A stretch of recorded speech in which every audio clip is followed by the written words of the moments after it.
तो ये सबसे बड़ी जो यूएसपी है डेजॉय की, जो डेजॉय के प्रोडक्ट्स की सबसे बड़ी खासियत है, जो हमारा स्ट्रॉन्गेस्ट पिलर है, वो है हमारा in house production. In house production से क्या मतलब होता है, जो प्रोडक्शन प्रोसेस होता है उस पे डेजॉय का 100% कंट्रोल है, from scratch to the final product. मतलब जो हमारी आयुर्वेदिक प्रोडक्ट्स है उसमें जो जड़ी बूटियां डलती है वो हम खुद हमारे खेत में उगाते हैं। यहाँ पे जैसे कि हमारे खेत में जो हमारा खेत है वहां पे 1 लाख अनार के पेड़ हैं, 2 लाख आंवला के पेड़ हैं, हम अशोक छाल खुद उगाते हैं, अर्जुन छाल, शतावरी, अश्वगंधा, जो भी majority of the raw herbs है, जो भी आयुर्वेदिक जड़ी बूटियां हैं वो हम खुद हमारे खेत में उगाते हैं। उन जड़ी बूटियों को फिर हम हमारे मैन्युफैक्चरिंग प्लांट में लेकर आते हैं और जो एक्सट्रैक्ट्स होते हैं, एक्सट्रैक्ट्स मतलब क्या होता है, किसी भी दवाई को बनाने के लिए जो प्योरेस्ट मटेरियल अश्वगंधा है, अश्वगंधा का पूरा पेड़ है, अगर हम पूरा पेड़ की बात करें तो पूरा पेड़ काम का नहीं होता है, उसके अंदर कुछ कण होते हैं, कुछ ऐसी चीजें होती हैं जो हमारे को रिजल्ट देती है। तो बेसिकली डेजॉय का खुद का इन हाउस एक्सट्रैक्शन प्लांट है जहां पर हम एक्सट्रैक्ट्स निकालते हैं, अर्क निकालते हैं, प्योरेस्ट मटेरियल निकालते हैं रॉ मटेरियल का। मान के चलिए अगर हमने 100 किलो अश्वगंधा उस प्लांट में डाला तो उससे मात्र 8 से 10 किलो उसका एक्सट्रैक्ट निकल के आएगा, जो कि एक्चुअली में वही चीजें जो काम करती है, बाकी तो सिर्फ लकड़ी और कचरा है। सो 99% जो कंपनीज प्रोडक्ट मार्केट में बेच रही है वो बेच रही है रॉ मटेरियल पे। रॉ मटेरियल यानी सिर्फ जड़ी बूटियों को पीसा, उनको पैक किया और वो सेल कर रहे हैं। बट डेजॉय अपने प्रोडक्ट्स में ओनली एक्सट्रैक्ट यूज करता है। एक्सट्रैक्ट मतलब कंसंट्रेटेड, जो एक्चुअली काम की चीज है हम सिर्फ वही उसके अंदर डालते हैं, बाकी कचरा उस पर नहीं डालते।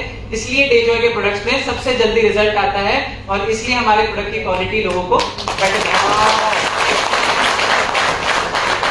एक्सट्रैक्ट निकलने के बाद जो प्रोडक्शन प्रोसेस होता है, चाहे वो सिरप हो, टैबलेट हो, चूरन हो, प्राश हो, कैप्सूल हो, जूस हो, XYZ व्हाटएवर फॉर्म, सारा इन हाउस प्रोडक्शन होता है। पैकेजिंग इन हाउस होती है, लेबलिंग इन हाउस होती है, डिस्पैच इन हाउस होता है, यानी कि एंड टू एंड प्रोसेस जो है प्रोडक्शन का, उसके ऊपर हमारा 100% कंट्रोल है। जब आपका किसी चीज पे 100% कंट्रोल है तो आप कॉन्फिडेंटली, मैं सिंगर ठोक के यहाँ बोल सकता हूँ, कमिटमेंट कर सकता हूँ, रिटर्न पेपर पे लिख के दे सकता हूँ कि मेरे प्रोडक्ट में रिजल्ट आएगा, कि मुझे पता है कि उसमें मैं क्या डालता हूँ। वाह!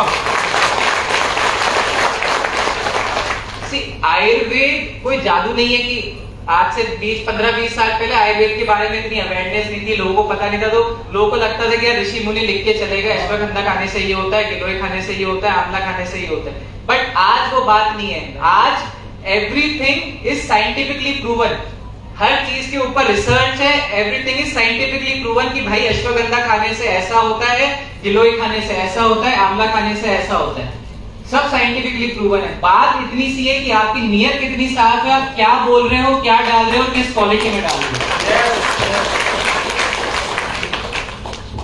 आज क्यों डायरेक्ट सेलिंग कंपनीज के अंदर स्टेबिलिटी नहीं है, क्यों ये समझना जरूरी कि क्यों डायरेक्ट सेलिंग की कंपनियां स्केल नहीं कर पाती, क्यों आज एक लेवल के आने के बाद कंपनीज क्रैश हो जाती है। उसका सबसे बड़ा कारण ये है कि 99% जो डायरेक्ट सेलिंग कंपनीज आज इंडिया में रन कर रही है वो किसी थर्ड पार्टी के ऊपर डिपेंडेंट है अपने प्रोडक्ट के लिए। जिस हम बात करते हैं प्रोडक्ट बेस्ड नेटवर्क मार्केटिंग की, जिसका नाम ही प्रोडक्ट बेस्ड है, जो चीज इस बिजनेस की जान मान शान सब कुछ है, उसी के लिए हम किसी और के ऊपर डिपेंडेंट है। हमारा करियर, हमारा फ्यूचर, हमारा सब कुछ जिस पे निर्भर है।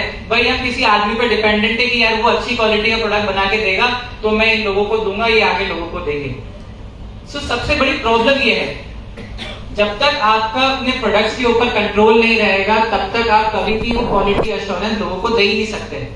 आज मान के चलो मैं किसी थर्ड पार्टी से ये प्रोडक्ट बनवा रहा होता तो वो हो सकता है कि पहला बैच अच्छा बना के दे, लेकिन क्या भरोसा कि वो अगला बैच भी उसी क्वालिटी का बना के देगा, उसके बाद वाला भी मुझे उसी क्वालिटी का बना के देगा। जब तक पता लगता है, जब तक पूरा नेटवर्क खराब हो चुका है, एक बार गलत क्वालिटी का प्रोडक्ट मार्केट में चला जाए तो एक जो विश्वास होता है वो वापस जीरो आ जाता है।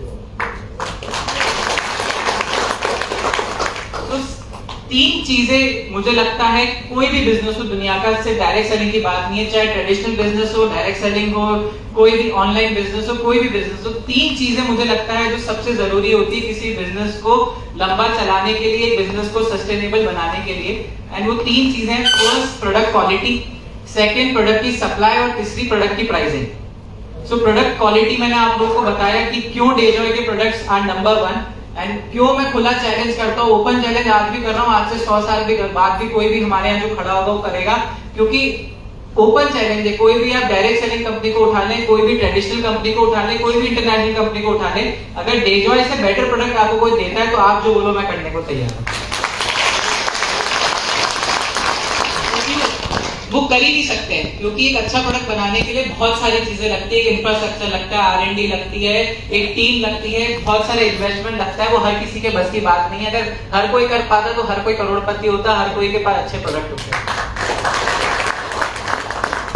सो सेकंड आती है प्रोडक्ट सप्लाई। सो क्यों डेजॉय हम ऐसा अश्योरेंस दे सकते हैं कि आने वाले कल में जब बिजनेस बड़ा होगा, क्यों हम ये अश्योरेंस ही कॉन्फिडेंस आप लोगों को दे सकते हैं कि हम प्रोडक्ट की सप्लाई करने में सक्षम है? उसका सबसे बड़ा कारण है हमारा state of the art infrastructure.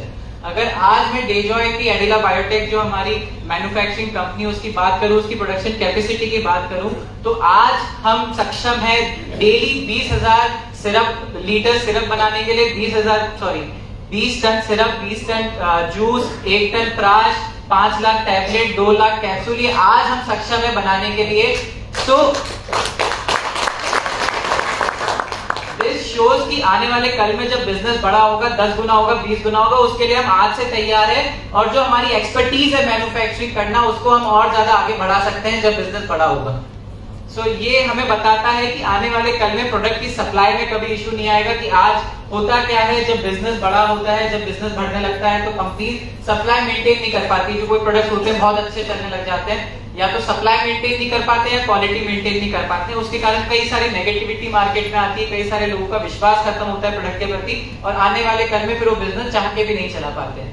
So product quality and product supply समझ आया कि क्यों डेजॉय कर सकता है, क्यों हमारे पास वो इंफ्रास्ट्रक्चर है, क्यों हम सक्षम है। सिर्फ मेरे कहने पे विश्वास मत करो, जो बात समझा रहे हैं उनको समझो। लोगों के देखो, हर कोई बोलेगा वो अच्छा है, लेकिन उसको चीज को समझना जरूरी है कि उसके पीछे कितनी सच्चाई है और वो क्यों हो सकता है। And third is the product pricing. जो मैन्युफैक्चरिंग प्रोसेस होता है किसी भी चीज में, उसके जितने ज्यादा मीडिएटर होंगे, जितने ज्यादा लोग उस प्रोसेस में इन्वॉल्व होंगे, उतना ज्यादा प्रोडक्ट महंगा होगा। मान के चलिए जो अश्वगंधा है, मान के चलिए आज जो 100 रुपए किलो है, मैं खुद उगा रहा हूँ इसलिए मुझे 100 रुपए पड़ रहा है, मैं कहीं से खरीदूंगा तो क्या मुझे 100 रुपए में बेचेगा? 110 में बेचेगा। हर आदमी कमाने के लिए बैठा है। जो मैं एक्सट्रैक्ट आज खुद निकाल रहा हूँ, क्या जो मेरे को 110 का मैं एक्सट्रैक्ट आज खुद निकाल रहा हूँ, कहीं से मैं बाहर से निकलवाऊंगा तो 110 पे अपना 10% कमीशन जोड़ेगा नहीं जोड़ेगा? अगर वही प्रोडक्शन में कहीं और से करा रहा होता है, टैबलेट, सिरप, प्राश, व्हाटएवर, क्या वो अपना 10% कमीशन जोड़ेगा नहीं जोड़ेगा? पैकेजिंग से कहीं से कराऊंगा वो जोड़ेगा, लेबलिंग कहीं से कराऊंगा। तो जो चीज 100 रुपए की है, मेरे पास पहुंचते पहुंचते 200 रुपए की होगी, तो इससे नुकसान किसका होगा आदमी? या तो प्रोडक्ट महंगा होगा, या क्वालिटी खराब होगी, या डिस्ट्रीब्यूशन कम होगा। तेल तो दिल्ली से निकलना है, कंपनी खुद तो लॉस करके प्रोडक्ट बेचेगी नहीं मार्केट में। आखिरी नुकसान हमेशा एंड कस्टमर या डिस्ट्रीब्यूटर का ही होता है। तो इसलिए जब हमारे पास 100% कंट्रोल है पूरे प्रोडक्शन प्रोसेस में, तो हम इंश्योर कर सकते हैं